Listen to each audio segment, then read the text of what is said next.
खबरों की शुरुआत हम खबर से करेंगे। दिल्ली धमाके से जुड़ी बड़ी खबर आपको बता दें कि श्रीनगर स्टेट इंटेलिजेंस एजेंसी का एक्शन सामने आया है। एसआईए ने एक मुश्तबह शख्स को किया गिरफ्तार। डॉक्टर मॉड्यूल के तहत ये गिरफ्तारी हुई है। एनआईए और एसआईए का जॉइंट ऑपरेशन यहां देखने को मिला।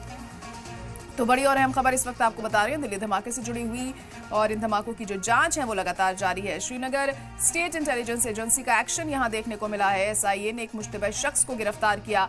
डॉक्टर मॉड्यूल के तहत ये गिरफ्तारी हुई है। एनआईए और एसआईए का जॉइंट ऑपरेशन लगातार जम्मू कश्मीर में अलग अलग इलाकों में देखने को मिल रहा है। छापेमारी की कार्रवाई को भी लगातार अंजाम दिया जा रहा है। कई अहम सबूत भी हाथ लग रहे हैं और इस पूरे मामले की तह तक पहुंचने की जो कवायद है वो लगातार जारी है।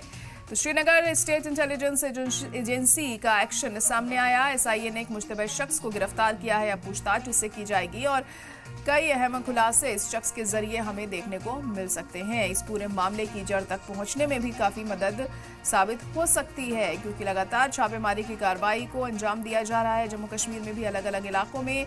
और लाल किले पर जो दिल्ली में धमाका हुआ था उसके बाद ये जो कवायद है और तेजी से बढ़ती हुई दिखाई दे रही है। और हमारे नुमाइंदा फारूक वाणी इस वक्त जुड़ चुके हैं। फारूक, तो एक मुश्तबह शख्स की गिरफ्तारी भी हुई है छापेमारी के दौरान, क्या कुछ जानकारी इसको लेकर मिल पा रही है? देखिए, एसआई ने ये अरेस्ट किया है तुफैल नियाज को, कि जो कि श्रीनगर के बटमालू इलाके में है। और तुफैल के बारे में जो जानकारी आ रही है कि वो उमर के साथ कांटेक्ट में था, उसका संपर्क जो था डॉक्टर उमर के साथ रहा है पास्ट में। और कुछ डिटेल्स जब उनसे मांगी गई और जो उनका व्हाट्सएप है वो चेक किया गया, फ़ोन कॉल्स सारी डिटेल्स वहाँ से निकाली गई, तो उससे पता चला कि तुफैल जो है वो काफ़ी समय से उनके संपर्क में रहा है। तो इसीलिए एसआई ने कहा कि उनको एक लीड यहाँ से मिली है, उनकी गिरफ्तारी अब अमल में लाई गई है और आगे की जांच फिलहाल चल रही है। और तुफैल के बारे में ये भी जानकारी आ रही है कि वो 2 साल जेल में रहा है, उसके बाद उसको छोड़ा गया था और अब दोबारा उसे गिरफ्तार किया गया है। लगातार उनसे पूछताछ की जा रही है और इसका खुलासा अब एसआई ने किया है कि उनका संपर्क जो है तो उमर के साथ रहा है और दिल्ली ब्लास्ट कनेक्शन में फ़िलहाल उसे गिरफ्तार किया गया है। और अब आगे की जांच जो है वो शुरू की गई है, क्योंकि इससे पहले हमने देखा कई डॉक्टर्स की गिरफ्तारी भी हुई, उनसे भी पूछताछ की गई।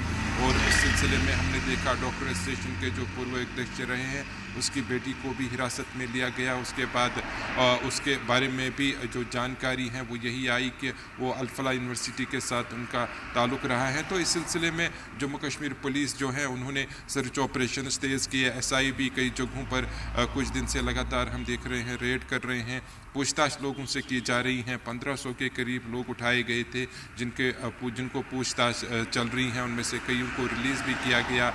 एक प्रियंका जो डॉक्टर थी हरियाणा की, उनसे भी पूछताछ की गई।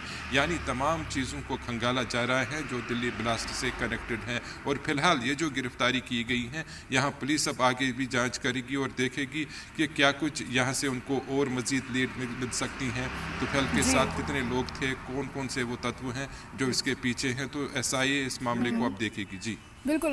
फारूक, ये भी जानना चाहेंगे कि किस बिना पर तुफैल की यहाँ गिरफ्तारी की गई है, क्या कुछ सबूत उसके खिलाफ यहाँ पर मिले थे और क्या ताल्लुक उसका उमर से बताया जा रहा है? देखिए, तुफैल जो है मैंने पहले ही कहा कि वो ऑलरेडी जेल में रहा है और तब भी जम्मू कश्मीर पुलिस को ऐसी सूचना मिली थी कि वो कहीं न कहीं आतंकवादी संगठनों के साथ उनका संपर्क में है, तो उसके आधार पर उसको उठाया गया था और उसको जेल में बंद रखा गया था और फिर उसको छोड़ा गया। और अब ये जानकारी आ रही है कि फ़िलहाल उसे कुछ दिन पहले ही उठाया गया था, उसकी क्वेश्चनिंग हो रही थी दिल्ली ब्लास्ट को रिलेटेड और जो उसका फ़ोन रिकवर किया गया है तो वहाँ से भी कुछ जानकारी एसआई को मिली है और कुछ डिटेल्स भी उन्होंने कॉल डिटेल्स निकाले हैं। तो उससे ये पता चला है कि जो तुफैल है वो कहीं ना कहीं डॉक्टर उमर के संपर्क में रहा है। और ये जो अब आज हमने देखा कि अलर्ट भी जारी किया गया है जम्मू कश्मीर पुलिस ने और सुरक्षा एजेंसीज़ ने कि कहीं ना कहीं जो आतंकवादी थे वो जम्मू कश्मीर के साथ साथ देश के विभिन्न हिस्सों में एक बड़ी घटना को अंजाम देना चाहते थे, लेकिन उससे पहले ही उनको विफल कर दिया गया। और अभी जिस तरीके से बर्फ़बारी होने जा रही है आगे, तो उससे पहले भी पहले यही प्राथमिकता रहेगी कि ज़्यादा से ज़्यादा मिलिटेंटों को घुसपैठ कराना, उनके पास ज़्यादा से ज़्यादा मात्रा में हथियार और गोला बारूद पहुँचाना उनकी अब प्राथमिकता रहेगी।